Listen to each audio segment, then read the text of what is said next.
Well, ladies and gentlemen, today we are down to the last sign of the moon, and that is Pisces. And today we're going to be discussing what this moon in Pisces is like when you have that in your horoscope, and what are you like more so. Well, moon in Pisces, as you all know, moon is a very important planet. It's the most important planet in astrology, more than the sun, because it's only in one sign for 2.5 days. That means it narrows down the personality of a person versus 30 days of the sun. And moon is your mind. Moon is the way you think. Moon is the way you express yourself. Moon is the way you emotionally gravitate towards things and take things in. So when moon is in the sign of Pisces, ruled by Jupiter, and it brings the essence of the 12th house, the one keyword that I can say here is imaginative.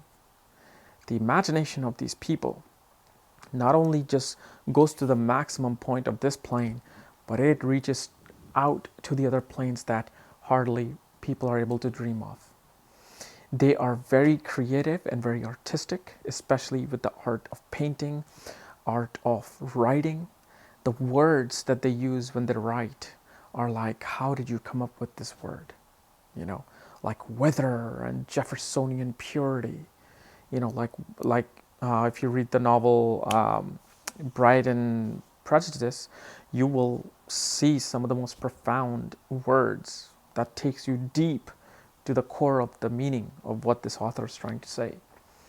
And this is where their key nature comes into play, is that the mind is gravitated towards the other realm, which is spirituality, which is the fourth dimension, the fifth dimension. And they have the most strongest intuitiveness, because Pisces is the deepest water.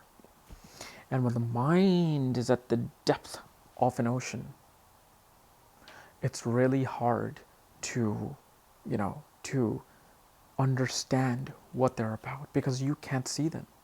You're on this shallow on the boat, well, they're down below in the deep. So they may come as like somebody just lost in their own world or universe. But the thing is, these guys understand what the world is about, because they're at the depth, they're the foundation of everything. They can see how everything is built up. And so their opinion actually matters, because they are the ones who know the meaning of life. That's what they search for in their mind constantly. Why are we here? What is spirituality? What is God? And through that, their constant, ringing in the ear of, or ringing in the mind of this other world, it makes them imaginative. They start to think of things and create things in their world. And so Pisces moon is very much a healer. They're very much gravitate towards themselves, towards an isolated place where they can help other people. Like these people want to have if they are like massage therapist or any kind of therapist, they don't want to work in where all the other therapists are. They want to create their own sanctuary, make it dark, spiritual, serene, with candles, with music going on, like the Hopi Indian music.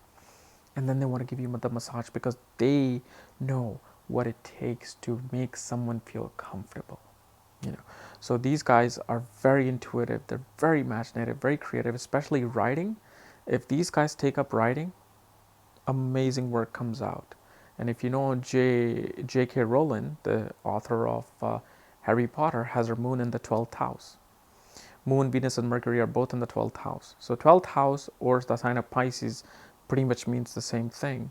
But here, the mind becomes this personality. Mind, the way you relate to others, the way you take things in, has to have a spiritual element to it. Has to have a very deep, profound meaning to it before you can feel balanced. And their mental balance comes in when they're in their dream world, when they're left alone most of the time. And so they can think, they can ponder, they can create art in their mind, and finally they bring it out on paper through pencil, through color, through music, through anything, any form of art balances their mind. And another thing to notice about these guys, they love kids. They love to be parents, because children promote creativity. Children brings out this kid within them, because if they have a very profound imagination and creativity, They know themselves. The children promote creativity. Fifth house creates creativity. Fifth house is a creation of kids. And fifth from Pisces becomes a sign of Cancer, which is what about what? About motherly nourishment, about parent, about, love and emotions and creativity, because Moon is also creativity. So very much inclined towards that parenting role. It becomes a spiritual healing for them. And if these people become entrepreneurs and if they go into business, they set a standard in that business. Their work is very spiritual, very imaginative, very creative. So when they come out with some product, they are going to come out with a product that not only energizes everybody about what they're selling, but it also energizes them spiritually. They feel like, wow, I have something of valuable in my hand. And these guys are not about the money. Moon and Pisces people are not about the money, they're about the work. And with that money, they rather help other people. Because 12th house, the sign of Pisces that it originally represents, it represents donations, giving away your energy to something. So these guys are not only helpful in, picking your bags up, helping an older person cross the street, but the wealth that they have, they know the true meaning of wealth, which is like, look, it comes and goes. I'm happy with the minimum amount of stuff, but let me help the other world out there. Let me, donate most of what I have to people who actually need it. Because for them, their wealth, their sanctuary, their asset comes in here, their mind. Their mind, as long as it's filled with spiritual knowledge, they're able to, work and function normally. But these guys, are gravitated towards somebody who is more analytical, critical, you know, hardworking, calculative, because seventh from the Pisces is the sign of Virgo, ruled by Mercury. So they become very they gravitate towards somebody who's very logical. They gravitate towards somebody who's very much about how the reality of the world is. But there's a problem with this moon, this Pisces moon. As much as they gravitate towards it, and when they get it, they're not happy with it. They're like, yes, I know I'm always living in the dream world, and yes, I wanted to find somebody more real, somebody who can ground me, somebody who can look at my work critically and stay in the real world, while since I'm already in other dimension, I don't want two people to be there. But when they do get it, then they're not satisfied, because these people really bring that reality to them. They're like, what do you think? What are you thinking? No, this is not how it works. It works like this. You work hard, you pay your bills, you budget everything, you calculate everything, and that's how life works. And here, they kind of just like, oh my God, what did I get myself into? So the best match, actually, for Pisces moon is somebody who is also in a water sign. They do very well with somebody who is with Gemini or Scorpio personality, because these people, it's not, because remember, water, when it matches with water, it becomes water. It just becomes what it is.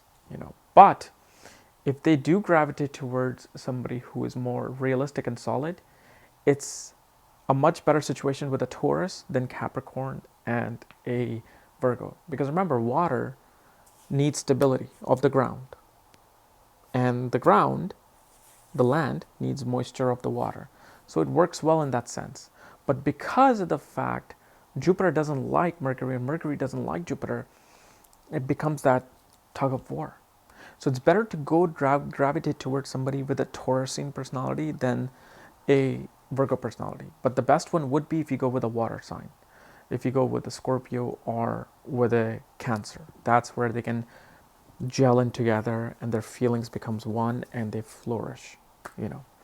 So guys, this was my analysis of Moon and Pisces, our very last one, and tomorrow we'll see what I bring to the table. You'll see.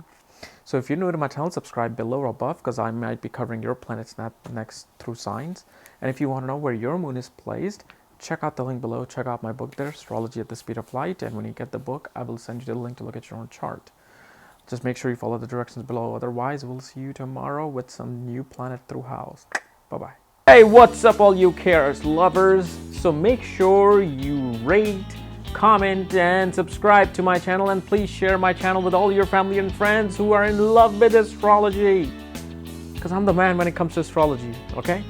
So make sure you do that. And I will see you tomorrow with another cool new video, okay? Sorry, I love my coffee spiked. Woo!